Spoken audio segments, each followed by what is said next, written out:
सोचो, अगर आप जो कुछ भी जानते हैं वो सब एक इल्यूजन हो, अगर टाइम और स्पेस हमारी एग्जिस्टेंस का फैब्रिक वो नहीं है जो हमें दिखते हैं। सुनने में साइंस फिक्शन लगता है, लेकिन ये कुछ ऐसे क्वेश्चंस हैं जिनसे आज फिजिसिस्ट्स और फिलोसोफर्स जूझ रहे हैं। रेडी हो जाओ, क्योंकि अब हम कॉस्मोस के एक एडवेंचरस राइड पे जाने वाले हैं और जानेंगे माइंड बेंडिंग कॉन्सेप्ट्स के बारे में, जैसे आइंस्टाइन की theory of relativity, quantum physics के मिस्ट्रीज, और ये पॉसिबिलिटी भी कि क्या हमारा यूनिवर्स एक जायंट होलोग्राम है या फिर एक सिमुलेशन। हम टाइम को एक कंटिन्यूअस फ्लो की तरह एक्सपीरियंस करते हैं जो हमेशा आगे बढ़ता रहता है। सेकंड से मिनट्स बनते हैं, आवर्स से डेज। स्पेस हमें बहुत बड़ा और अनचेंजिंग लगता है, एक जायंट स्टेज की तरह जहां यूनिवर्स के इवेंट्स होते हैं। हम खुद को अलग अलग एंटिटीज मानते हैं जो इस स्पेस और टाइम में मूव कर रहे हैं। लेकिन क्या हो अगर ये सिर्फ हमारा लिमिटेड ह्यूमन परसेप्शन हमें ट्रिक कर रहा हो? क्या हो अगर यूनिवर्स हमारी सोच से कहीं ज्यादा स्ट्रेंज और इंटरकनेक्टेड हो? हमारे सेंसेस यूनिवर्स के ट्रू नेचर के एक छोटे से हिस्से को ही परसीव कर पाते हैं, जैसे ओशन में तैरती हुई फिश, सरफेस के बाहर की दुनिया से अनजान। हम भी अपने एवोल्यूशनरी पर्सपेक्टिव तक सीमित हैं, लेकिन साइंस की पावर की वजह से हम उस डीपर रियलिटी की एक झलक पा सकते हैं जो सरफेस के नीचे छिपी हुई है। एल्बर्ट आइंस्टाइन ने अपनी थ्योरी ऑफ रिलेटिविटी से स्पेस और टाइम की हमारी समझ को बदल दिया है। उन्होंने बताया कि स्पेस और टाइम अलग अलग एंटिटीज नहीं है, बल्कि एक ही फैब्रिक में इंटरवोवन है।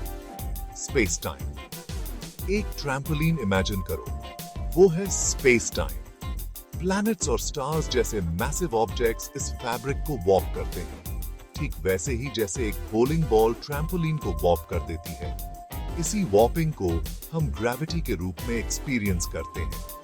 आइंस्टाइन ने यह भी प्रूव किया कि टाइम एब्सोल्यूट नहीं है। ये आपकी स्पीड और आपके आसपास के ग्रेविटेशनल फील्ड की स्ट्रेंथ के हिसाब से अलग अलग फ्लो होता है। आप जितनी तेजी से मूव करेंगे, आपके लिए टाइम उतना ही स्लो हो जाएगा किसी स्टेशनरी पर्सन के मुकाबले। इस माइंड ब्लोइंग कॉन्सेप्ट को एक्सपेरिमेंटली वेरीफाई किया जा चुका है और जीपीएस टेक्नोलॉजी में भी इसका यूज होता है कि इस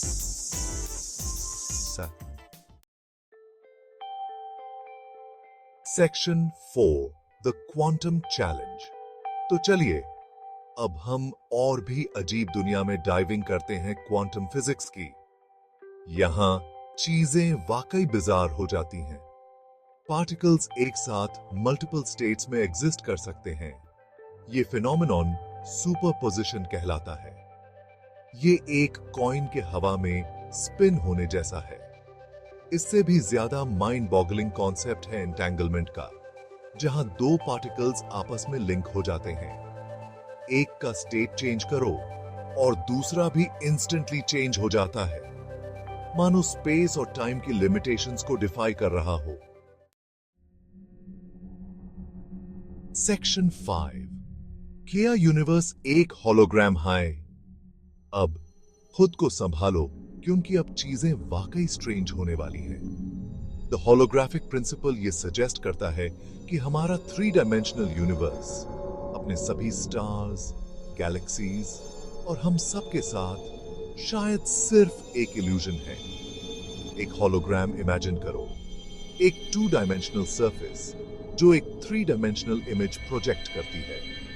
द होलोग्राफिक प्रिंसिपल ये प्रपोज करता है कि हमारे यूनिवर्स का इंफॉर्मेशन कंटेंट एक डिस्टेंट 2 डायमेंशनल सरफेस पर इनकोडेड हो सकता है, जैसे आसमान में दिखाई देने वाली कोई कॉस्मिक मूवी। ये थ्योरी अभी भी हाईली डिबेटेड है, लेकिन ये रियलिटी के नेचर पर एक माइंड बेंडिंग पर्सपेक्टिव ऑफर करती है। अगर ये सच हुआ तो इसका मतलब होगा कि 3 डायमेंशनल यूनिवर्स के बारे में हमारा परसेप्शन बस एक परसेप्शन ही है, रियलिटी का ट्रू नेचर शायद इससे कहीं ज्यादा स्ट्रेंज और कॉम्प्लेक्स हो सकता है, बढ़ रहा है।